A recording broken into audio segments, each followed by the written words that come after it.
நாமத்தினாலே உங்களுக்கு அன்பின் வாழ்த்துதல். எனக்கு அன்பான கர்த்தருடைய பிள்ளைகளே, இந்த காலை நேரத்திலும் ஆண்டவருடைய வார்த்தை நிச்சயமாய் உங்களுக்கு ஒரு பெரிய உற்சாகத்தை கொடுக்க போகிறது. எனவே தேவனுடைய வார்த்தை அவ்வளவு அற்புதமானது, அது அதிசயமானதுமாய் இருக்கிறது.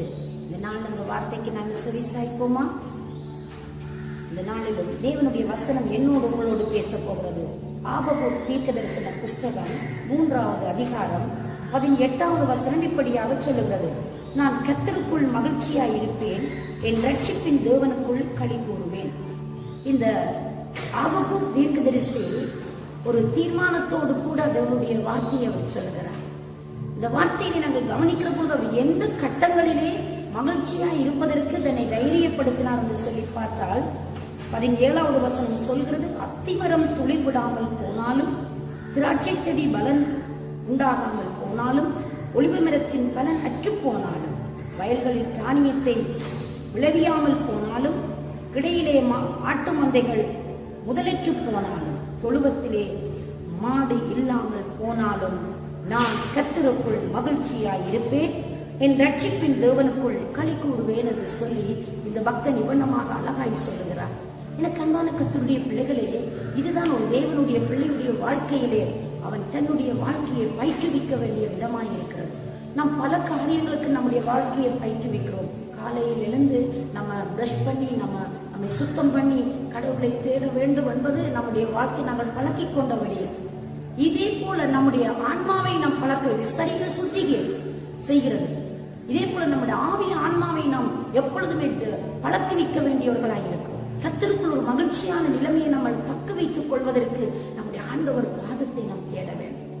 எவ்வளவு இழப்புகள் வரலாம், எவ்வளவு தோல்விகள் வரலாம், நஷ்டங்கள் வரலாம், கஷ்டங்கள் வரலாம், ஆண்டவருக்குள் நம் மகிழ்ச்சியை நாம் இழந்து போய்விட்டால் அந்த மகிழ்ச்சியினால் வருவது பல காரியங்கள், பல விளைவுகளை நம்மளுக்கு உண்டாக்கி விடுகிறார்.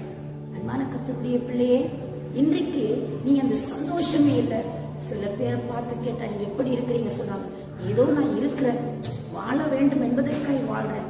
சில பெற்றார் சொல்வதை நான் பார்க்கிறேன், என்னுடைய பிள்ளை ரொம்ப சின்னனா இருக்குது, இந்த பிள்ளைக்காகத்தான் இந்த வாழ்க்கையை நான் வச்சு கொண்டிருக்கிறேன், இந்த சரீரத்துல உயிர் இருக்கிறது இந்த குழந்தைக்காக, இந்த குழந்தை மட்டும் ஒரு ஆளாகட்டுக்குமே, இந்த குழந்தை மட்டும் வளரட்டுக்குமே, நான் இந்த மாதிரி இந்த ஜீவியத்தை நான் முடிச்சு கொண்டுருவேன் அப்படி என்று சொல்ற அநேக பெற்றாருடைய அங்கலாய்ப்பு சத்தத்தை நான் கேட்டிருக்கிறேன். அநேகர் சொல்கிறார்கள் வாழ்க்கையில விரக்தி. சில வாலிபர்கள் தோல்வியை சந்தித்த தன்னுடைய காதல் தோல்வியினாலே மரணத்தை தீர்மானிக்கிறார்கள், நெஞ்செறிந்துகிறார்கள், தூக்கிலே மாட்டி தற்கொலை செய்து கொள்கிறார்கள். இப்படி பலவிதமாய் தங்கள் உயிர்களை மாய்த்துக் கொள்வதற்கு அவர்களுடைய வாழ்க்கையில் இருந்த சந்தோஷம் குறைக்கப்படுவதுதான் காரியம். அந்த துக்கத்தில் அவர்கள் எப்படி தங்களை மகிழ்ச்சியாய் வைத்துக் கொள்வதென்று தெரியாமல் அவர்கள் அலைமோதி தவித்து தங்களுடைய ஜீவியத்தை மாய்த்துக் கொள்கிறார்கள். கண்மான கடவுளுடைய பிள்ளையே, நான் கர்த்தருக்குள் மகிழ்ச்சியாய் இருப்பேன், என் தேவனுக்குள் நான் எப்பொழுதும் களி கூறுவேன் என்று சொல்லி நம்முடைய உள்ளத்தில் ஒரு தீர்மானம் பண்ண வேண்டும். நம்முடைய ஆவிய ஆன்மாவை சரீரத்தை நாம் ட்ரைவ் பண்ண வேண்டும். ஆண்டவரே, எதுதான் வரட்டுக்குமே, எதுதான் இழந்து போகட்டுமே, எல்லாம் போனாலும் ஆண்டவரை நான் விட்டு போறது இல்லை, நம்ம தூசிக்க போறது இல்லை, இந்த மகிழ்ச்சியை நான் பறிக்க யாருக்கும் இடமளிக்க போகிறது இல்லை. நம்ம கர்த்தருக்குள்ள மகிழ்ச்சியா இருக்கிறது தான் நம்மளுக்கு பலனா. நம்மளோட பலனை குன்ற வைக்கிறதுக்கு சத்துரு போடுகிற பிரதான திட்டமே நம்மளோட மகிழ்ச்சியை அவன் கொள்ளையிடுவான், நம்முடைய மகிழ்ச்சியை அவன் திருடி விடுவான். ஏனென்றால் வேதம் சொல்கிறது, கொல்லவும் சத்துரு கொல்லவும் அழிக்கவும் அல்லாமல் அவன் வேறொன்றுக்கும் வரான், நானோ ஜீவன் உண்டாகவும் அது பரிபூர்ணப்படவும் வந்தேன் என்று வேத வார்த்தை சொல்கிறது. நம்முடைய மகிழ்ச்சியை நாம் திருடி விடுவதற்கு நம்முடைய வாழ்க்கையில பலவிதமான சந்தர்ப்பங்களை உருவாக்கி விடுகிறார். எனவே நம்மளோட மகிழ்ச்சியை நம்ம காத்துக்கொள்ளணும். பிரியமானவர்களே, ஆண்டவரே, நான் இருக்கிற இந்த நிலையை எனக்கு கொடுத்தீங்க, இல்லாததை குறித்து கவலைப்படுவதை பார்க்கலாம், இருக்கிறவைகளை குறித்து மனரம்யமாகி நம்ம சந்தோஷப்பட்டு கர்த்தருக்குள்ள நம்மளோட மகிழ்ச்சியை நம்ம காத்துக்கொள்ற பொழுது பலன் உருவாகும். எங்களுடைய வாழ்க்கையில அந்த பலத்த கரம் கிரியை செய்வதை நானும் நீங்களும் பார்க்க முடியும். பக்தன் யோபு இப்படி சொல்லுகிறார், உடைய மனைவி வந்து சொன்னார், இவ்வளவு வேதனையை அனுபவிக்கிறேன், இவ்வளவு வியாதியுமாக்கு, எல்லாவற்றையும் இழந்து போய்விட்டேன், இனி ஏன் தான் நீ உயிரோடு இருக்க வேணும், தேவனை தூசித்து ஜீவனை விட்டுவிடும்.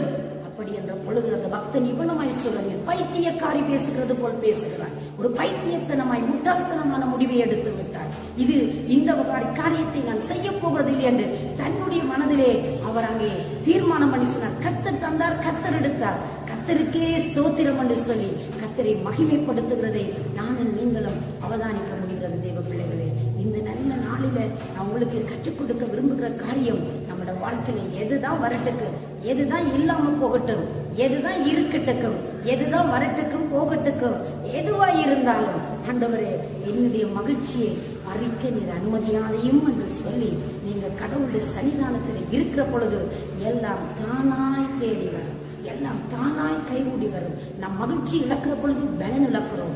பலன் இழந்தால் தேவனை தேட முடியாமல் போய்விடுவோம். அந்த பலவீனம் நம்மை ஆண்டு கொண்டு நம்மை அடிமைப்படுத்தி நம்மை அதைரியமான வழிக்குள்ளே நடத்தி நாம் எது செய்வது என்ன செய்வது என்று தீர்மானம் எடுக்க முடியாமல் நாம் தவறி விடுவோம். அன்பு கர்த்தருடைய பிள்ளையே, நம்ம கர்த்தருக்குள் மகிழ்ச்சியாய் இருப்பதுதான் நமக்கு பலனாய் இருக்கிறது.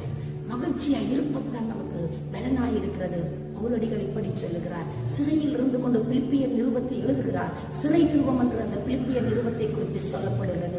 ஆனால் சொல்லுகிறார், கர்த்தருக்குள் மகிழ்ச்சியாயிருங்கள், சந்தோஷமாயிருங்கள், சந்தோஷமாயிருங்கள் என்று நான் உங்களுக்கு மறுபடியும் சொல்லுகிறேன்.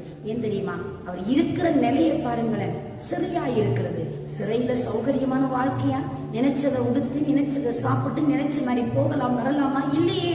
அந்த கடினமான அந்த சிறைக்குள்ள இருந்து கொண்டு சொல்லுகிறார், நீங்கள் சந்தோஷமாயிருங்கள், கர்த்தருக்குள்ள சந்தோஷமாயிருங்கப்பா.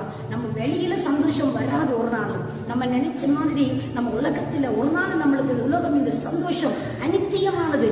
ஒருக்கா நேசிப்பார்கள், ஒருக்கா தூசிப்பார்கள், ஒருக்கா விரோதமா எழும்புவார்கள், ஒருக்கா ஆபத்துல தள்ளி விடுவார்கள், முதுகு பின்னால் என்று குத்துவாங்க, மூஞ்சிக்கு முன்னால துப்புவாங்க. இவைகள் எல்லாம் நம்மளுக்கு பழக்கப்பட்ட விடயங்கள் தான். எதிலிருந்து கற்றுக்கொள்றோம்? நம்முடைய ஆண்டவர் கல்வரி சிலுவையிலே அனுபவித்த அத்தனை துன்பங்களும் எனக்கும் உங்களுக்கும் இன்பங்களாய் கொடுக்கப்பட்டிருக்கிறது, எனக்கும் உங்களுக்கும் மகிழ்ச்சியாய் கொடுக்கப்பட்டிருக்கிறது.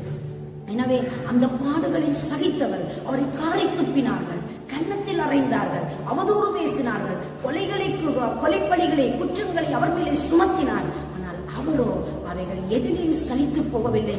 பிதாவின் திருச்சித்தத்தை நிறைவேற்றுவதிலே அவர் குறியாக இருந்ததினாலே அவருடைய திட்டம், பிதா என்ன திட்டத்தை அவருடைய வாழ்க்கையில் வைத்திருந்தாரோ, என்ன வேலை திட்டத்திற்காக பூமியில் அவர் நியமிக்கப்பட்டாரோ அத்தனையும் அவர் சரிவரை செய்து முடித்து கடைசியாக கல்வரி சிலுவையில் அவர் சொன்னார், எல்லாம் முடிந்தது என்று சொல்லி பூரிப்போடு கூட அவர் ஆத்மாவை அவர் ஒப்புவித்தார் என்று சொல்லி நாங்கள் பார்க்கிறோம். எனக்கு அன்பான கர்த்தருடைய பிள்ளையே, நானும் நீங்களும் நம்முடைய வாழ்க்கையில நம்ம மகிழ்ச்சியா இருக்கணும், களி கூறணும். நம்முடைய வாழ்க்கையில தேவனை பார்த்து நாம் ஓடுகிற பொழுது, அந்த கல்வரி சிலுவையை நாம் கவனித்துக் கொண்டு பார்க்கிற பொழுது எங்களுக்கு வருகிற எல்லா உபத்திரவங்களும் ஒரு ஆறுதலாக இருக்க போகிறது.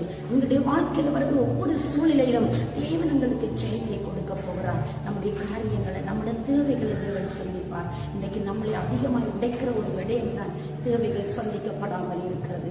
தேவைகள் நமக்கு கைகூடி வராமல் இருக்கிற பொழுது நாம் கதறுகிறோம். யார் நம்மளுக்கு உதவி செய்வாண்டு அநேக தடவைகளிலே அநேக கரங்களை நாங்கள் எதிர்பார்த்து நிற்கிறோமே. ஏந்து நிற்கிற இந்த கரங்களை கொடுக்கிற கரங்களாய் மாற்ற தேவன் வல்லமை உள்ளவராய் இருக்கிறார். உங்கள் மகிழ்ச்சியை இழந்து போகாதிருங்கள், உங்களுடைய சந்தோஷத்தை தொலைத்து விடாதிருங்கள்.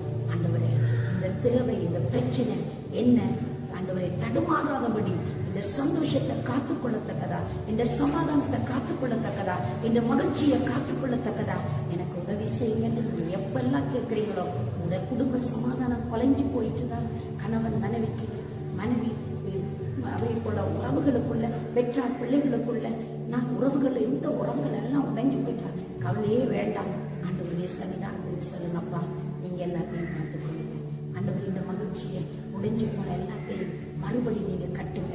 ஆண்டவர் கட்டி கொடுக்கிறவர், பெருக பண்ணுகிறவர், விஸ்தாரமாக்குறவர். நம்முடைய வாழ்க்கையில ஒரு குறுகலான இடத்துல நடந்து கொண்டு போயிருக்கிறோமா, அவர் எங்களுடைய எல்லைகளை விஸ்தாரமாக்குற தேவன், எங்களுக்கு நன்மைக்கு ஏதுவான காரியங்களை உங்களுக்கு பெற்றுக் கொடுக்கிற தேவன். ஏனென்றால் கல்வரியை சிலுவையிலே தன் ஜீவனை கொடுத்தவர் மிகுதியான காரியங்களை நமக்கு எப்படி கொடுக்காமல் இருப்பார். நாம் அவருடைய ராஜ்யத்தை தேடுவோம், அவருடைய நீதியை வாஞ்சிப்போம், அவருடைய பிரசன்னத்துக்குள்ளே வாழுவோம். அவரோடு நாம் இருக்கிற ஒவ்வொரு வினாடியும் நமக்கு மகிழ்ச்சியாக இருக்க போகிறது. நம்முடைய மகிழ்ச்சியை நாம் எப்பவுமே காத்துக்கொள்வோம். பறிக்கவோ தொலைக்கவோ நாம் இடமளிக்காதபடி தெய்வ பிரசன்னத்தோடு இருக்கிற பொழுது தேவன் நன்மை செய்வார். உங்களுக்காக நான் ஜெபிக்கட்டுமா? கண்களை மூடி ஜெபத்திற்கு காத்திருப்போமா? சர்வ வல்லமையுள்ள நல்ல ஆண்டவரே, இயேசு கிறிஸ்துவின் வல்லமையுள்ள நாமத்தினாலே நான் ஜெபிக்கிறேன்.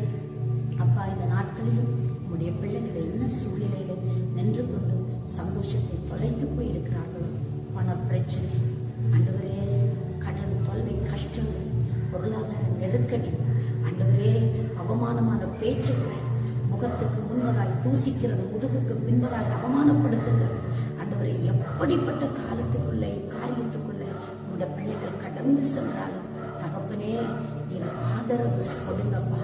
அந்த மகிழ்ச்சியை, அந்த சந்தோஷத்தை தொலைத்து விடாதபடி உங்களுடைய பிள்ளைகள் காத்துக்கொள்ள நீங்க உதவி செய்யுங்கப்பா. ஒவ்வொருவரையும் ஆண்டவரே, நீங்க தனித்தனியா இருக்கும் இடங்களில சந்தியுங்கப்பா. அந்த மகிழ்ச்சியை பெருக பண்ணுங்க ஆண்டவரே.